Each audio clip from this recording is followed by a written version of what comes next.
कर्ता करे न कर सके, शिव करे सो होए। 3 लोक 9 खंड में, महादेव से बड़ा न कोए। काल भी डरता है महाकाल के भक्तों से, भोले के भक्तों का यम भी सलाम करे। जय हो भोले बाबा। आज हम सुनेंगे सावन मास के तीसरे अध्याय की कथा। आइए भक्तजनों, कथा का श्रवण करते हैं। सावन मास व्रत कथा का तीसरा अध्याय। सनत कुमार बोले, हे भगवान, आपने श्रावण मासों का संक्षिप्त में वर्णन किया है। हे स्वामी, इससे हमारी तृप्ति नहीं हो रही है, इसीलिए आप कृपा करके विस्तार से वर्णन करें, जिसे सुनकर हे सुरेश्वर मैं कृतज्ञ हो जाऊंगा। ईश्वर बोले, हे योगी शेष, जो बुद्धिमान व्यक्ति श्रावण मास में नत व्रत का पालन करता है, वह पूरे साल नत व्रत का फल प्राप्त करता है। यह व्रत 2 तरह से किया जाता है, गृहस्थों के लिए और सन्यासियों के लिए।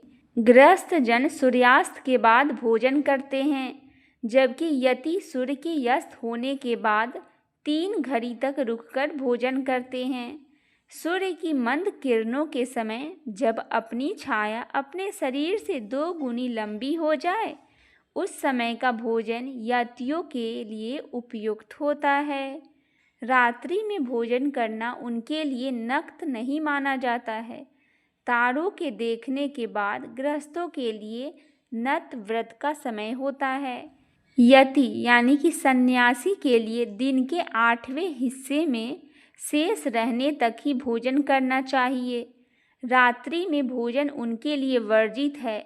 विधवा, विधुर और जिनके पास संतान नहीं है, उन्हें भी सूर्यास्त के बाद ही भोजन करना चाहिए। नत व्रत का पालन अपने जीवन की स्थिति के अनुसार करना चाहिए। इस व्रत से परम गति की प्राप्ति होती है। व्यक्ति को संकल्प करते समय यह कहना चाहिए, मैं प्रातः स्नान करूँगा, ब्रह्मचार्य का पालन करूँगा, नत व्रत करूँगा, पृथ्वी पर शयन करूँगा और किसी को कष्ट नहीं दूंगा। हे प्रभु, यदि व्रत के दौरान मेरी मृत्यु हो जाए तो कृपा करके इस व्रत को पूर्ण मान लेना। ऐसा व्रत भगवान शिव को अत्यंत प्रिय होता है। ब्राह्मण से ये स्वयं ही रुद्र मंत्रों द्वारा प्रतिदिन अभिषेक करना चाहिए। भगवान शिव को जल अर्पण करने से विशेष प्रसन्नता होती है। अति रुद्र, महारौद्र या रुद्र मंत्र से अभिषेक करना चाहिए। रुद्र मंत्र से होम भी करे। जिस भी वस्तु का त्याग किया गया हो, उसे किसी योग्य ब्राह्मण को दान दे। लक्ष्मी पाने की इच्छा रखने वाले को लक्ष्य, बेलपत्र या लक्ष्य दुर्वा से भगवान शिव की पूजा करनी चाहिए। दीर्घायु की कामना हो तो चंपा पुष्प, विद्या के लिए चमेली या मल्लिका का पुष्प और संतान की इच्छा हो तो कटेरी के पत्तों से शिव और विष्णु की पूजा करनी चाहिए। तुलसी के पत्तों से इन दोनों देवताओं को शीघ्र प्रसन्न किया जा सकता है। बुरे स्वप्नों से मुक्ति के लिए धान्य, अनाज से पूजा करना चाहिए। रंग बिरंगे रंगों से मंडप में पद्म, स्वास्तिक चक्र बनाकर शिवजी की पूजन करनी चाहिए। इससे सभी मनोकामनाएं पूर्ण होती है। लक्ष्य पूजा के अंत में उद्यापन भी करना चाहिए। मंडप बनाए, उसमें वेदिका तैयार करे और पुण्यवाह याचन करे। आचार्य को बुलाकर रात्रि में वेद मंत्र, संगीत, वाद्य और नृत्य के साथ जागरण करे। मंडप में उत्तम लिंग स्थापित करे। चावलों से कैलाश पर्वत बनाए और उस पर 5 पल्लव युक्त ताम्र कलश रखे। उस कलश को रेशमी वस्त्र से लपेटे और ऊपर शिवजी की स्वर्ण प्रतिमा रखे। फिर धूप, दीप, नैवेद्य और पंचामृत से विधिपूर्वक पूजन करे। सुबह उठकर स्नान करे, वेदिका का निर्माण फिर से करे और गायत्री मंत्र या मूल मंत्रों से घी और तिल मिश्रित खीर से होम करे। पूर्णाहुति के बाद आचार्य और ब्राह्मणों को वस्त्र, आभूषण और दक्षिणा दे। सभी वस्तुएं जिनसे पूजा की गई हो उन्हें योग्य ब्राह्मण को दान देना चाहिए। यदि स्वर्णमयी मूर्ति बनाई हो तो उसका दान करे और चांदी का दीपक, सोने की बत्ती और उसमें गौ घृत भरकर शिवजी को अर्पित करे। अंत में भगवान से क्षमा याचना करे और 100 ब्राह्मणों को भोजन करवाएं। जो व्यक्ति ऐसा करता है, विशेषकर श्रावण मास में, वह भगवान को अत्यंत प्रिय होता है। अगर कोई व्यक्ति अपने लिए प्रिय वस्तु का श्रावण मास में त्याग करता है तो वह वस्तु उसे इस लोक और परलोक में कई गुना मिलता है। यदि यह त्याग इच्छापूर्वक किया गया हो तो इच्छित फल मिलता है, और यदि निस्वार्थ भाव से किया गया हो तो मोक्ष की प्राप्ति होती है। जो रुद्राभिषेक करता है वह पाठ हर अक्षर संख्या के अनुसार वर्षों तक रुद्र लोक में प्रतिष्ठित होता है। पंचामृत से अभिषेक करने वाला अमरत्व को प्राप्त करता है। जो भूमि पर सोता है वह भविष्यों में रतन जड़ित सैया, सुंदर वस्त्र, गद्दे, तकियां, रमणीय दीप और चंदन से सुसज्जित उत्तम सैया प्रदान करता है।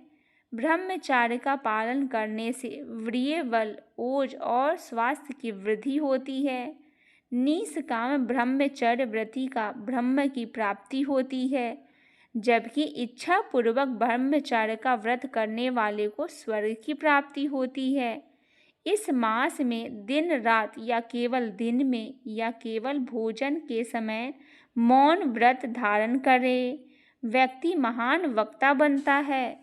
व्रत के अंत में घंटा और पुस्तक का दान करना चाहिए। मौन व्रत करने से व्यक्ति सभी शास्त्रों और वेदों में निपुण हो जाता है। उसकी बुद्धि बृहस्पति जैसी हो जाती है। मौन व्रत का किसी से झगड़ा नहीं होता, इसीलिए यह अत्यंत श्रेष्ठ माना गया है।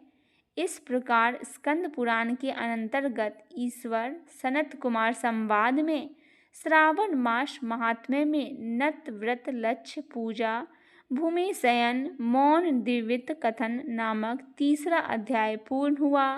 बोलिए भगवान शिव शंकर की जय। आइए सुनते हैं भगवान शिव की एक कथा। भगवान शिव का जन्म कैसे हुआ और कब हुआ और कैसे प्रकट हुए भगवान शिव। हम सबके प्रिय भगवान शिव का जन्म नहीं हुआ है, वे स्वयंभू है, लेकिन पुराणों में उनकी उत्पत्ति का विवरण मिलता है। विष्णु पुराण के अनुसार ब्रह्मा भगवान विष्णु की नाभि कमल से पैदा हुए हैं, जबकि शिव भगवान विष्णु के माथे के तेज से उत्पन्न हुए हैं।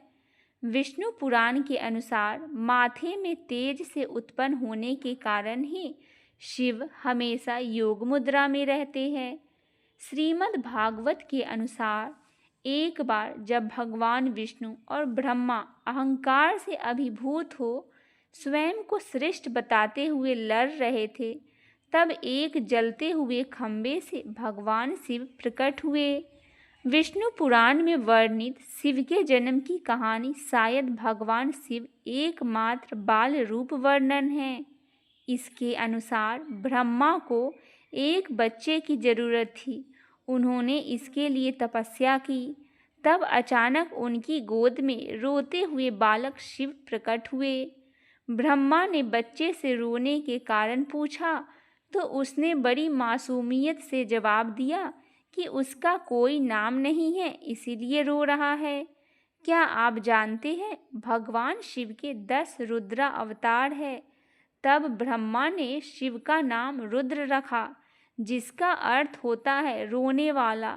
शिव तब भी चुप नहीं हुए, इसीलिए ब्रह्मा ने उन्हें दूसरा नाम दिया शिव। शिव को नाम पसंद नहीं आया और वे फिर भी चुप नहीं हुए। इस तरह शिव को चुप कराने के लिए ब्रह्मा ने 8 नाम दिए और शिव 8 नामों में रुद्र, सर्व, भाव, उग्र, भीम, पशुपति, ईशान और महादेव से जाने गए। शिव पुराण के अनुसार यह नाम पृथ्वी पर लिखे गए हैं। शिव के इस प्रकार ब्रह्मा पुत्र के रूप में जन्म लेने के पीछे भी विष्णु पुराण की एक पौराणिक कथा है। इसके अनुसार जब धरती, आकाश, पाताल समेत पूरा ब्रह्मांड जलमग्न था, तब ब्रह्मा, विष्णु और महेश के सिवा कोई भी देव या प्राणी नहीं था। तब केवल विष्णु ही जल सतह पर अपने शेष नाग पर लेटे नजर आ रहे थे। तब उनकी नाभि से कमल नाल पर ब्रह्मा जी प्रकट हुए। ब्रह्मा जी विष्णु जी तब सृष्टि के संबंध में बात कर रहे थे तो शिव जी प्रकट हुए। ब्रह्मा ने उन्हें पहचानने से इनकार कर दिया। तब शिव के रूठ जाने के भय से भगवान शिव ने दिव्य दृष्टि प्रदान कर ब्रह्मा जी को सब याद दिलवाई।